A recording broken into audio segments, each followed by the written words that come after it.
L'impact global sur la migration est le résultat d'un processus qui a duré pendant 2 ans. C'était des négociations entre les pays d'origine, de transit et d'accueil des migrants. Et souvent, il y a des pays qui sont en même temps à l'origine et à la destination.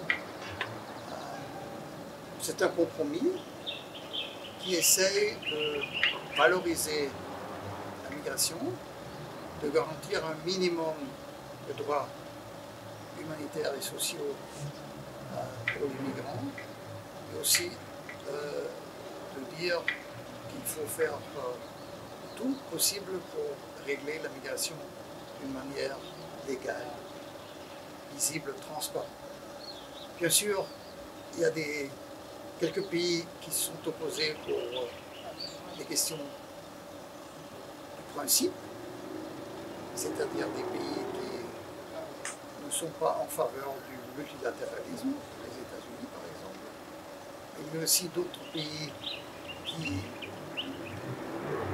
se sont dit, il y a des dirigeants politiques qui ont dit, ça va mener dans quelques années à un droit de migration et créer un nouveau régime international.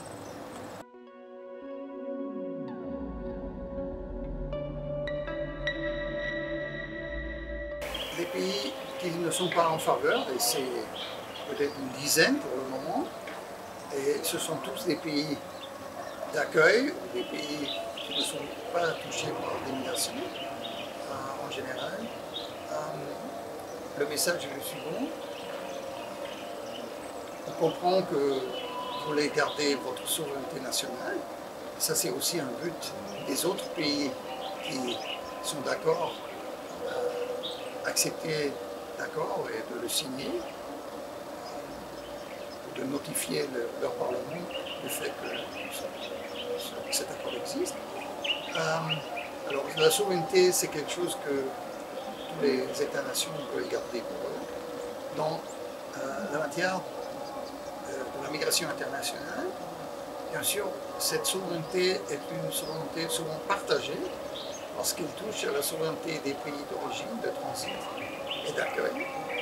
Alors, à mon avis, il vaut mieux de rester en contact, de rester en négociation, d'avoir au moins un cadre dans lequel on peut s'exprimer, et cet accord ouvre la porte à ce cadre parce que c'est la première fois que la matière de la migration joue un rôle dans le contexte des Nations Unies, et avec l'accession de l'Organisation mondiale de l'immigration, OIM, on voit une agence spécialisée dans la famille des agences spécialisées de l'ONU qui s'occupe de la migration.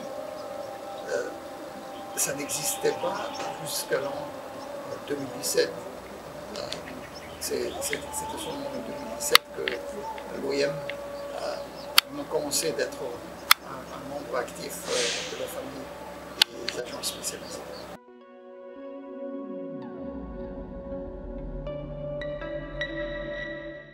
Il y a plusieurs raisons pour lesquelles les gens essayent de vivre dans un autre pays. Ça peut être l'éducation, ça peut être on veut gagner sa vie, ça peut être un offre d'emploi.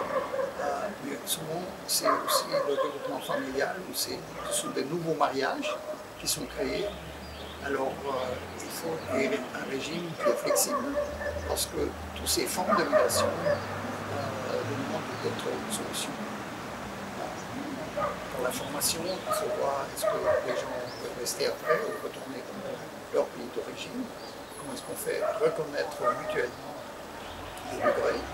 Pour l'immigration, notre but de travail, la question est-ce qu'on peut prévenir est-ce que les travailleurs migrés ne soient pas exploités, par exemple, ou bien ne pose pas une concurrence pas avantageuse aux travailleurs locaux qui sont déjà sur place. ce sont des questions qu'on peut régler souvent mutuellement, mais ça sert aussi d'avoir un cadre international de règlement.